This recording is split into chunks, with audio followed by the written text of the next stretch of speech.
പുതിയൊരു വീഡിയോയിലേക്ക് എല്ലാവർക്കും സ്വാഗതം. ആദർശ റൂമിലേക്ക് വരുന്ന സമയത്ത് നൈന എന്തോ ഡിസൈൻ എന്തോ നോക്കിക്കൊണ്ടിരിക്കുക കേട്ടോ. എന്നിട്ട് ബാക്കിലൂടെ വന്നിട്ട് നൈനേനെ അങ്ങ് കെട്ടിപ്പിടിക്കുകയാണ്. എന്നിട്ട് ഇങ്ങനെ ഭയങ്കര സന്തോഷത്തിൽ നൈനേനെ എടുത്ത് ഇങ്ങനെ വട്ടം കറക്കാനായിട്ട് തുടങ്ങുകയാണ് കേട്ടോ. അപ്പോഴേക്കും നവ്യ അത് കണ്ടുകൊണ്ട് അങ്ങോട്ട് വരുന്നുണ്ടായിരുന്നു. എന്താ രണ്ടുപേരും കൂടെ ഈ കാണിക്കുന്നതെന്ന് ഇങ്ങനെ ചോദിക്കട്ടോ. അപ്പം നവ്യനെ കാണുമ്പോൾ തന്നെ നൈനേനെ അവിടെ മെല്ലെ താഴെ ഇറക്കി വെക്കുകയും ചെയ്യുന്നുണ്ടായിരുന്നേ. അപ്പോൾ എന്താ ആദർശേട്ടാ, അവൾക്ക് വയ്യാത്തല്ലേ എന്നിങ്ങനെ പറയൂട്ടോ. അപ്പോൾ പേടിക്കൊന്നും വേണ്ട, ഞാൻ അവളെ താഴെ ഇടൊന്നുമില്ല എന്നിങ്ങനെ നവ്യനോട് ആദർശ് പറയുകയും ചെയ്യാണ്. അപ്പോൾ എന്താ രണ്ടുപേർക്കും ഇത്ര സന്തോഷം എന്ന് നവ്യ ചോദിക്കുന്നുണ്ടായിരുന്നേ. അതെന്താന്ന് ഇവള് പറയുമെന്ന് പറഞ്ഞിട്ട് ആദർശ് റൂമിൽ നിന്ന് അങ്ങ് പുറത്തേക്ക് പോവാണ്. പിന്നീട് നൈനയോട് കാര്യം ചോദിക്കുകയാണ് കേട്ടോ. അപ്പം നൈന പറയുന്നുണ്ടായിരുന്നു, നേരത്തെ ഞങ്ങളൊരു യാത്ര പോകാൻ വേണ്ടിയിട്ട് പ്ലാൻ ചെയ്തിരുന്നല്ലോ, അത് ആദർശേട്ടൻ്റെ അമ്മേനല്ലേ മുടക്കിയത്. ഇപ്പോൾ വീണ്ടും യാത്ര പോകാൻ അമ്മ സമ്മതിച്ചു എന്ന് പറയുമ്പോൾ അത് നല്ല കാര്യമാണല്ലോ എന്ന് പറഞ്ഞിട്ട് നവിക്ക് ഭയങ്കര സന്തോഷമാവുന്നുണ്ട്. അപ്പൊ എന്തായാലും നീ ഇങ്ങനെ ആഗ്രഹിച്ച പോലൊരു ജീവിതമാണ് നിനക്ക് കിട്ടിയത് എന്നൊക്കെ ഇങ്ങനെ പറയുകയൊക്കെ ചെയ്യുന്നുണ്ടായിരുന്നു കേട്ടോ. അപ്പൊ നീയാണോ ഇനി കരല് കൊടുത്തതെന്ന് അമ്മായി എങ്ങാനും അറിഞ്ഞോ എന്ന് ചോദിക്കുന്ന സമയത്ത് അതൊന്നും അറിഞ്ഞിട്ടില്ല, ഇതിപ്പോ മുത്തശ്ശനും മുത്തശ്ശിയും പറഞ്ഞുകൊണ്ട് അമ്മ സമ്മതിച്ചു എന്നേ ഉള്ളൂ എന്ന് പറയും. എന്തായാലും നല്ല ചാൻസ് ആണ് നിനക്ക് കിട്ടിയത്, അതിങ്ങനെ പരമാവധി മുതലാക്കിക്കോ എന്നൊക്കെ നവ്യ പറയുകയും ചെയ്യുന്നുണ്ടായിരുന്നേ. പിന്നീട് നവ്യക്കാണെങ്കിലും ഒരു ടെൻഷൻ ഉണ്ട് കേട്ടോ. ദൂരയാത്രയൊക്കെ പോവല്ലേ. അപ്പോൾ നൈനയോട് ചോദിക്കുന്നുണ്ടായിരുന്നു, നിനക്ക് ദൂരയാത്രയൊക്കെ പോകാൻ പറ്റുമോ എന്നൊക്കെ ചോദിക്കുന്നുണ്ടായിരുന്നു. അപ്പൊ നൈന പറയുന്നുണ്ടായിരുന്നു, എനിക്കിപ്പോൾ ഒരു കുഴപ്പമില്ല എന്നിങ്ങനെ പറയൂ കേട്ടോ. പിന്നെ നവ്യാണെങ്കിലും പറയാണ്, എൻ്റെ വയറ്റിലൊരു കുഞ്ഞുണ്ട്, എന്നെ ഒന്ന് സന്തോഷിപ്പിക്കാനോ ഒന്നും അബിക്ക് സമയമില്ല എന്ന് പറയുമ്പോൾ നൈനയ്ക്കും ചെറുതായിട്ട് വിഷമം വരുന്നുണ്ട്. അപ്പോൾ പറയും, നമുക്ക് അബിയുടെ മനസ്സ് മാറാൻ വേണ്ടിയിട്ട് നന്നായിട്ട് പ്രാർത്ഥിക്കാന്ന് പറയുമ്പോൾ എനിക്ക് അതിലൊന്നും വലിയ പ്രതീക്ഷയൊന്നുമില്ല. അവൻ അവൻ്റെ ലോകത്താണ് ഇങ്ങനെ ജീവിക്കുന്നത്, അവൻ്റെ അമ്മ പറയുന്നതും കേട്ടുകൊണ്ട്, അതുകൊണ്ട് എനിക്ക് വലിയ പ്രതീക്ഷയൊന്നുമില്ല എന്നൊക്കെ ഇങ്ങനെ പറയട്ടെ. അപ്പൊ എന്തായാലും നീ ഭാഗ്യവതിയാണ്, നീ ആഗ്രഹിച്ച പോലെ ഒരു ജീവിതമല്ലേ നിനക്ക് ഇപ്പൊ കിട്ടിയത്, അതുകൊണ്ട് നിങ്ങൾ ഇങ്ങനെ യാത്രയൊക്കെ ചെയ്ത് നല്ല സന്തോഷിച്ചിട്ട് വാന്നൊക്കെ പറഞ്ഞ് നവ്യ അവിടുന്ന് ഭയങ്കര സന്തോഷത്തിൽ തന്നെയാണ് കേട്ടോ പോകുന്നത്. അവരാണ് യാത്ര പോകുന്നതെന്നുണ്ടെങ്കിലും നവ്യക്കും ഭയങ്കര സന്തോഷമാണ് കേട്ടോ. പിന്നീട് നൈനയാണെങ്കിലും ആ സന്തോഷത്തിൽ അങ്ങ് നിൽക്കുകയാണ്. പിന്നീട് നവ്യാണെങ്കിലും റൂമിലേക്കാണ് കേട്ടോ വരുന്നത്. അപ്പൊ അബിയാണെങ്കിലും അവിടെ ഇങ്ങനെ നന്നായിട്ട് കിടന്നുറങ്ങുകയാണ്. അപ്പൊ നവിക്കാണെങ്കിലും അത് കണ്ട് ആകെ ദേഷ്യം വരുന്നുണ്ടായിരുന്നേ. അവൻ ഇങ്ങനെ അടുത്ത് ഇങ്ങനെ ഇരേനെ വിഴുങ്ങാനുള്ള പരിപാടിയാന്ന് തോന്നുന്നുണ്ട് എന്നൊക്കെ പറഞ്ഞ ദേഷ്യത്തോടെയാണ് കേട്ടോ അബീനെ നോക്കി നിൽക്കുന്നത്. എന്നിട്ട് അബീനെ വിളിക്കുന്നുണ്ടായിരുന്നു. അബീനെ വിളിച്ചിട്ട് ചോദിക്കുകയാണ്, നീ കാര്യങ്ങൾ വല്ലതും അറിഞ്ഞോ എന്ന് ഇങ്ങനെ ചോദിക്കട്ടെ. അപ്പൊ എന്താന്ന് ചോദിക്കുന്ന സമയത്ത് ആദർശേട്ടനും നൈനയും കൂടെ അങ്ങനെ ടൂറ് പോവാണെന്നൊക്കെ പറയുന്ന സമയത്ത് അതിന് അമ്മായി സമ്മതിച്ചോ എന്നിങ്ങനെ അബി ചോദിക്കുന്നുണ്ടായിരുന്നു. ആ അമ്മായി സമ്മതിച്ചു എന്നൊക്കെ പറയട്ടെ. അപ്പൊ നിനക്ക് എന്നെ എവിടെയും കൊണ്ടുപോകാനൊന്നും ഒരു താല്പര്യമില്ലല്ലോ എന്നൊക്കെ ഇങ്ങനെ പറയുന്നുണ്ടായിരുന്നേ. അപ്പോൾ അബി പറയുന്നുണ്ടായിരുന്നു, നിനക്കിപ്പോ യാത്രയൊന്നും ചെയ്യാൻ പറ്റില്ലല്ലോ, അത് ഡോക്ടർ പറഞ്ഞിട്ടുണ്ടല്ലോ എന്ന് പറയുന്ന സമയത്ത് ഡോക്ടർ അങ്ങനെയൊന്നും പറഞ്ഞിട്ടില്ല എന്ന് പറയൂ കേട്ടോ. അപ്പോൾ ഇങ്ങനെ നന്നായിട്ട് ശ്രദ്ധിക്കണം എന്ന് പറഞ്ഞ കൂട്ടത്തിൽ ഡോക്ടർ യാത്ര ചെയ്യരുതെന്നും പറഞ്ഞിട്ടുണ്ട് എന്ന് പറയും. അതിപ്പോ നിനക്ക് ഇങ്ങനെ വലിയ കിട്ടില്ലായല്ലോ എന്നിങ്ങനെ അബിനോട് പറയാണ് കേട്ടോ. അപ്പോൾ അതിന് മുന്നേ ഇങ്ങനെ നവ്യനെ ശ്രദ്ധിക്കുന്നൊന്നും ഉണ്ടായിരുന്നില്ലല്ലോ. അപ്പൊ അതിന്റെ കാര്യങ്ങളൊക്കെ പറഞ്ഞിട്ട് രണ്ടുപേരും കൂടെ അങ്ങോട്ടും ഇങ്ങോട്ടൊക്കെ വഴക്കാവുന്നുണ്ടായിരുന്നേ. പിന്നീട് നവ്യ പറയുന്നുണ്ടായിരുന്നു, ആദർശേട്ടൻ നൈനേനെ കൈവെള്ളയിൽ ഇങ്ങനെ കൊണ്ടുവച്ചാണ് നടക്കുന്നതെന്നൊക്കെ പറയുമ്പോൾ അത് നീ കണ്ടോന്ന് അബി ചോദിക്കട്ടെ. അപ്പൊ അത് കണ്ടിട്ട് തന്നെയാണ് ഞാൻ വരുന്നത്, ആദർശേട്ടൻ അവളെ എടുത്ത് വട്ടം കറക്കായിരുന്നു എന്നൊക്കെ ഇങ്ങനെ പറയൂ. അപ്പൊ അബി പറയുന്നുണ്ടായിരുന്നു, ഞാൻ അതുപോലെ നിന്നെ എടുത്ത് വട്ടം കറക്കിയിട്ടുണ്ടെങ്കിൽ നിന്റെ വയറ്റിലുള്ള കുഞ്ഞും കൂടെ വട്ടം കറങ്ങുമെന്ന് പറയട്ടോ. അപ്പോൾ നവ്യ പറയുന്നുണ്ടായിരുന്നു, വയറ്റിലുള്ള കുഞ്ഞും പോയി കഴിഞ്ഞാൽ നിനക്കും നിന്റെ അമ്മയ്ക്കൊക്കെ നല്ല സന്തോഷമാവുമല്ലോ എന്നിങ്ങനെ പറയാട്ടോ. പിന്നെ അതിന്റെ പേരിൽ രണ്ടും കൂടെ വഴക്കാവുന്നുണ്ടായിരുന്നു. അബിയാണെങ്കിലും പറയുന്നുണ്ടായിരുന്നു, നിനക്ക് ഇങ്ങനെ ഈ റൂമിലേക്ക് നീ വരുന്ന സമയത്തൊക്കെ എന്നോട് വഴക്കിടാനല്ലേ നീ വരുന്നത്, നമ്മൾ കല്യാണം കഴിഞ്ഞ ശേഷം ഈ റൂമിലേക്ക് വരുന്ന സമയത്ത് വഴക്കിടാത്ത ഒരു ദിവസമെങ്കിലും ഉണ്ടോ എന്നൊക്കെ ഇങ്ങനെ ചോദിക്കുകയാണ്. അപ്പൊ നവ്യക്കാണെങ്കിലും ആകെ ദേഷ്യമാണ് കേട്ടോ. എന്നിട്ട് നവ്യ തന്നെ പറയുന്നുണ്ടായിരുന്നു, എനിക്ക് എന്നോട് തന്നെ ഇപ്പൊ ഇങ്ങനെ ദേഷ്യമാണ്, എന്നെ തന്നെ കൊല്ലാൻ തോന്നുന്നുണ്ട് എന്നൊക്കെ ഇങ്ങനെ നവ്യ പറയുകയാണ്. അപ്പോൾ അബി ഇങ്ങനെ നവ്യനെ സ്നേഹിക്കാത്തതിനെ കുറിച്ചൊക്കെ പറയുന്നുണ്ടായിരുന്നു. നിനക്ക് ഏത് സമയം ഒരു മൊബൈൽ ഉണ്ടല്ലോ, നിന്റെ ആദ്യ ഭാര്യ മൊബൈലാണല്ലോ എന്നൊക്കെ പറയാണ്. അപ്പൊ ഞാനിങ്ങനെ കാണാറുണ്ട്, ഇങ്ങനെ നീ ഇങ്ങനെ മൊബൈലിൽ ഇടയ്ക്ക് ചാറ്റ് ചെയ്യുന്നതും പല പെണ്ണുങ്ങളായിട്ട് ഇങ്ങനെ ചാറ്റ് ചെയ്യുന്നതൊക്കെ ഞാൻ കാണാറുണ്ട് എന്ന് പറയട്ടെ. അപ്പൊ നീ ഇങ്ങനെ ഏത് സമയം മൊബൈലും നോക്കിക്കൊണ്ട് തന്നെയല്ലേ ഇരിക്കുന്നതെന്ന് അബി നവ്യനോട് ചോദിക്കുന്ന സമയത്ത് ഞാൻ അങ്ങനെ നോക്കുന്നുണ്ടെങ്കിൽ ഞാൻ അന്യ പുരുഷന്മാരെ ഒന്നുമല്ല നോക്കുന്നത്, പക്ഷെ നീ അന്യ പെൺകുട്ടികളെ ഇങ്ങനെ നോക്കിക്കൊണ്ടിരിക്കുന്നതും ചാറ്റ് ചെയ്യുന്നതും എന്നൊക്കെ പറയാം കേട്ടോ. അങ്ങനെ സ്വന്തം ഭാര്യനെ ഇങ്ങനെ ശ്രദ്ധിക്കാതെ സ്നേഹിക്കാതെ എന്നൊക്കെ പറയുന്നുണ്ടായിരുന്നു. നവ്യ അതൊക്കെ പറയുന്ന സമയത്ത് അബി ആണെങ്കിലും പറയുന്നുണ്ടായിരുന്നു, എന്തായാലും എൻ്റെ ഏട്ടനെ പോലെ പെൺകൊന്തനാവാൻ എന്നെ കൊണ്ട് പറ്റില്ല, അയാൾക്കാണെങ്കിലും നട്ടല്ലില്ല എന്നൊക്കെ ഇങ്ങനെ പറയൂ കേട്ടോ.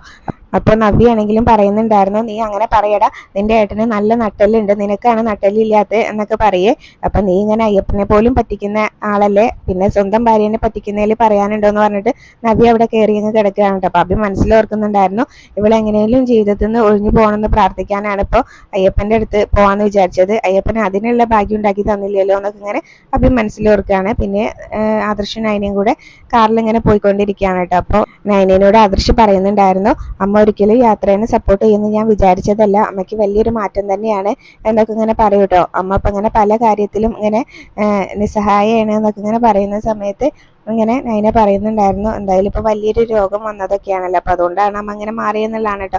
ഇനിയിപ്പോ ഇങ്ങനെ നയനയൊക്കെ ആണെങ്കിൽ ഒരു സംശയമാണ് കേട്ടോ, കരല് കൊടുത്ത ആ കുട്ടീനെ കുറിച്ചുള്ള അന്വേഷണമൊക്കെ നിർത്തിയോ എന്നൊക്കെ ആദർശിനോട് ചോദിക്കുന്നുണ്ടായിരുന്നു. അതൊന്നും അമ്മ നിർത്തിയിട്ടില്ല, ഞാൻ ആ കുട്ടിയുടെ ഹസ്ബൻഡ് ഒരു ദൂരയാത്ര പോയിരിക്കുകയാണെന്നാണ് അമ്മേനോട് പറഞ്ഞത്, അതുകൊണ്ടാണ്. അത് കഴിഞ്ഞ് വന്നിട്ടുണ്ടെങ്കിൽ പിന്നെ വീണ്ടും അമ്മ അങ്ങനെ ചോദിച്ചുകൊണ്ടേ ഇരിക്കും എന്നൊക്കെ പറയുമ്പോൾ അതിപ്പോ ആദർശേട്ടനും അച്ഛനും വലിയ ബുദ്ധിമുട്ടാവുമല്ലോ എന്നൊക്കെ പറയുന്ന സമയത്ത് ആദർശ് പറയുന്നുണ്ടായിരുന്നു, നീ അപ്പോഴേക്കും അമ്മേനെ ഒന്ന് സ്നേഹിച്ച് വശത്താക്കാൻ നോക്കുക എന്നൊക്കെ പറയുമ്പോൾ ഞാൻ പരമാവധി ശ്രമിക്കാം, അമ്മ എന്നെ ഒന്ന് സ്നേഹിക്കണ്ടേ എന്നൊക്കെ നയന പറയാണ് കേട്ടോ. പിന്നീട് അവർ പോകുന്ന സമയത്താണെങ്കിലും ദേവയാനി ഇങ്ങനെ ഒരു സ്വപ്നം കണ്ടതാന്ന് തോന്നുന്നുണ്ട് കേട്ടോ, അതൊക്കെ അവരിങ്ങനെ സംസാരിക്കുന്നതും എല്ലാം. അപ്പൊ വണ്ടി പെട്ടെന്ന് തന്നെ ഇങ്ങനെ ആദർശ് ബ്രേക്ക് ചവിട്ടുന്നതായിട്ട് ഇങ്ങനെ സ്വപ്നത്തിൽ കാണുന്നുണ്ടായിരുന്നു. അപ്പോൾ ദേവയാനിക്ക് ആകെ പേടിയായിട്ട് അവിടുന്ന് മെല്ലെ ശബ്ദമൊന്നും ഉണ്ടാക്കാതെ മൊബൈലും എടുത്ത് പുറത്തേക്ക് ഇറങ്ങാണ് കേട്ടോ. എന്നിട്ട് ഡോക്ടറെ വിളിക്കുന്നുണ്ടായിരുന്നു. ഡോക്ടറെ വിളിച്ചിട്ട് ഇങ്ങനെ കാര്യങ്ങൾ ചോദിക്കുകയാണ് കേട്ടോ.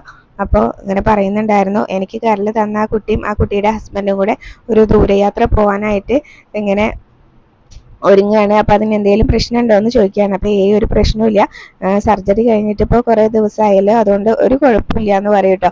അപ്പൊ എന്തായാലും എനിക്ക് ആ പേടി കൊണ്ടാണ് ഞാൻ വിളിച്ചതെന്ന് പറയുമ്പോൾ ഡോക്ടർ പറയുന്നുണ്ടായിരുന്നു, സർജറി ഒക്കെ കഴിഞ്ഞിട്ട് കുറെ ആയല്ലോ, അതുകൊണ്ട് ഇങ്ങനെ ഒരു കുഴപ്പമില്ല എന്ന് പറയും, താൻ തന്റെ കാര്യം ശ്രദ്ധിച്ചാൽ മതി, തനിക്ക് അങ്ങനെ യാത്ര പോകാനൊന്നും ആയിട്ടില്ല എന്ന് ദേവയാനിനോട് പറയാണ് കേട്ടോ. അപ്പൊ എനിക്ക് എന്റെ കാര്യത്തെ കുറിച്ച് ഓർത്ത് ഒരു ടെൻഷനും ഇല്ല, എനിക്ക് കരള് തന്ന ആ കുട്ടീനെ കുറിച്ച് ഓർത്താണ്, ആ കുട്ടി ചെറുപ്പമാണല്ലോ എന്ന് പറയും.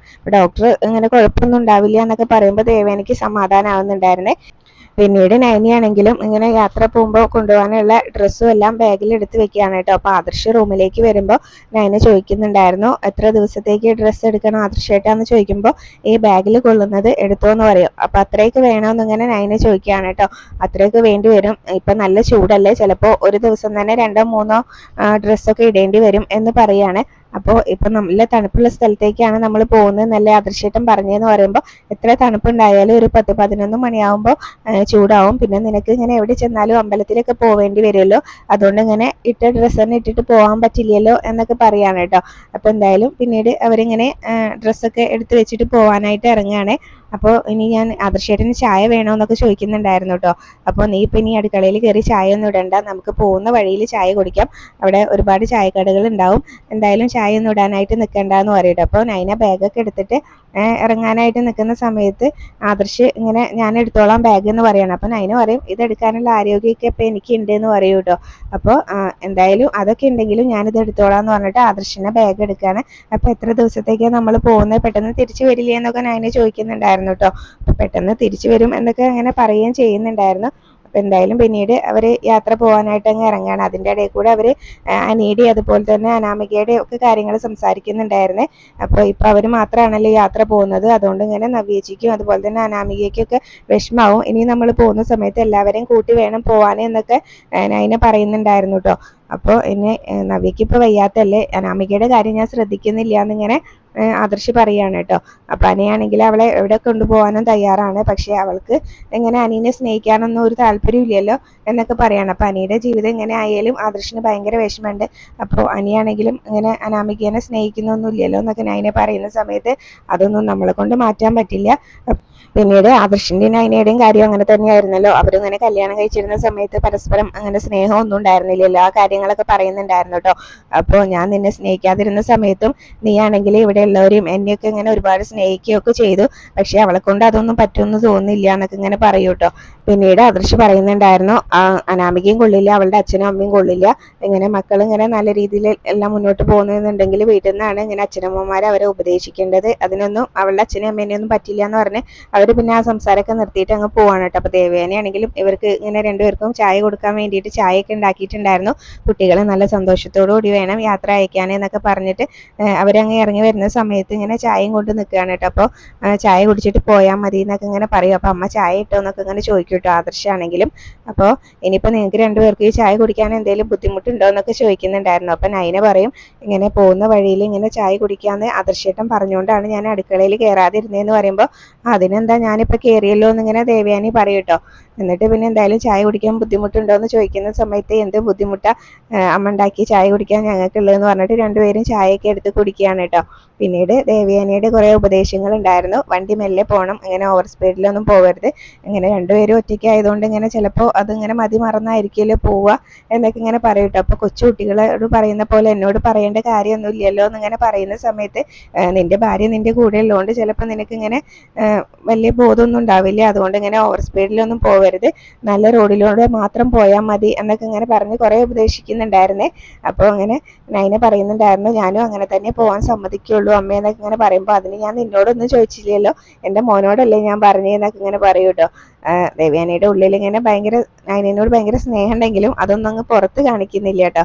പിന്നീട് എന്തായാലും പോയിട്ട് ഇങ്ങനെ എന്നെ വിളിക്കണം എന്നൊക്കെ പറയുന്നുണ്ടായിരുന്നു, അതൊന്നും മറന്നു പോകരുത് എന്നൊക്കെ പറഞ്ഞിട്ട് പിന്നീട് അവരങ്ങ് യാത്രയാക്കുകയാണ് കേട്ടോ. എന്നിട്ട് ചോദിക്കുന്നുണ്ടായിരുന്നു ഇങ്ങനെ ചായയൊക്കെ കുടിച്ച് വെക്കുന്ന സമയത്ത് ചായ എങ്ങനെ ഉണ്ടായിരുന്നു, കടുപ്പൊക്കെ ഉണ്ടായിരുന്നോ എന്ന് ചോദിക്കുമ്പോൾ അതിനെ പെട്ടെന്ന് തന്നെ പറയുന്നുണ്ടായിരുന്നു കേട്ടോ പാകത്തിനുണ്ടായിരുന്നു എന്ന്. അതിന് ഞാൻ നിന്നോട് ചോദിച്ചില്ലല്ലോ, എൻ്റെ മോനോടല്ലേ ചോദിച്ചതെന്ന് പറയുമ്പോൾ ആദർശ് ഇങ്ങനെ നൈനയോടൊന്നും പറയണ്ട എന്നുള്ള രീതിയിൽ ഇങ്ങനെ കാണിക്കുന്നുണ്ടായിരുന്നു കേട്ടോ. പിന്നീട് ദേവയാനി ആണെങ്കിലും പറയാണ് ഞാൻ നിങ്ങളുടെ കൂടെ ഉണ്ടായിരുന്നെങ്കിൽ കുഴപ്പമില്ലായിരുന്നു, ഇതിപ്പോൾ ഞാൻ നിങ്ങളുടെ കൂടെ ഇല്ലല്ലോ, അതുകൊണ്ട് ശ്രദ്ധിച്ച് വണ്ടി ഓടിക്കണം എന്നൊക്കെ പറയുമ്പോൾ നൈന പറയുന്നുണ്ടായിരുന്നു എന്നാൽ പിന്നെ അമ്മയും കൂടെ വാന്ന് പറയുമ്പോൾ ദേവയാനി പറയും അതിന് ഇങ്ങനെ ഒരു ആത്മാർത്ഥത ഇല്ലാത്ത പറച്ചിലാണെന്ന് എനിക്ക് നന്നായിട്ട് അറിയാമെന്ന് ഇങ്ങനെ പറയും കേട്ടോ.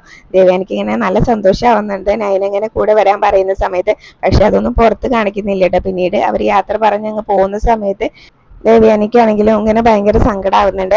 അപ്പോൾ ദേവയാനി ആണെങ്കിലും കരഞ്ഞുകൊണ്ടാണ് കേട്ടോ നിൽക്കുന്നത്. അപ്പോൾ നൈനയാണെങ്കിലും വണ്ടിയിൽ കയറാനായിട്ട് തുടങ്ങുന്ന സമയത്ത് തിരിഞ്ഞ് ദേവയാനിനെ നോക്കുമ്പോൾ ഇങ്ങനെ കരഞ്ഞുകൊണ്ട് നിൽക്കുന്ന ദേവയാനിനെയാണ് കേട്ടോ കാണുന്നത്. പിന്നെ നൈനയാണെങ്കിലും വണ്ടിക്ക് അങ്ങ് കയറിയിട്ട് ഇങ്ങനെ ആദർശിനോട് പറയുന്നുണ്ടായിരുന്നു അമ്മയ്ക്ക് നല്ല സങ്കടമുണ്ട്, ഞാൻ ആദർശേട്ടൻ്റെ കൂടെ വരുന്നതിൽ എന്നിങ്ങനെ പറയൂ കേട്ടോ. അപ്പോൾ ആദർശ് പറയാണ് അത് ഞാൻ ദൂരയാത്ര പോകുമ്പോഴൊക്കെ അമ്മ അങ്ങനെ തന്നെയാണ്, അമ്മയ്ക്ക് ഭയങ്കര സങ്കടമാണ്, ഇനിയിപ്പോൾ ഞാൻ വരുവോളം ആ സങ്കടം അമ്മയ്ക്ക് ഉണ്ടാവും, ഇടയ്ക്ക് ഇങ്ങനെ വിളിച്ചുകൊണ്ടേ ഇരിക്കും എന്നൊക്കെ ഇങ്ങനെ പറയുകയാണ്. പിന്നീട് ആദർശ് പറയുന്നുണ്ടായിരുന്നു എന്തായാലും നമുക്ക് കിട്ടിയ ഗോൾഡൻ ചാൻസ് ആണിത്, അതെന്തായാലും മിസ്സാക്കാൻ പാടില്ല എന്നും കൂടെ നൈനയോട് പറയാണ് കേട്ടോ. അപ്പൊ എന്തായാലും അവര് സന്തോഷത്തോടെ യാത്ര പോകാനായിട്ട് തുടങ്ങുകയാണ്. അപ്പൊ ദേവയാനി ആണെങ്കിലും സങ്കടപ്പെട്ട് ഇങ്ങനെ നിൽക്കുന്നതും കാണിച്ചുകൊണ്ടാണ് ഇന്നത്തെ എപ്പിസോഡ് അവസാനിച്ചിട്ടുള്ളത്.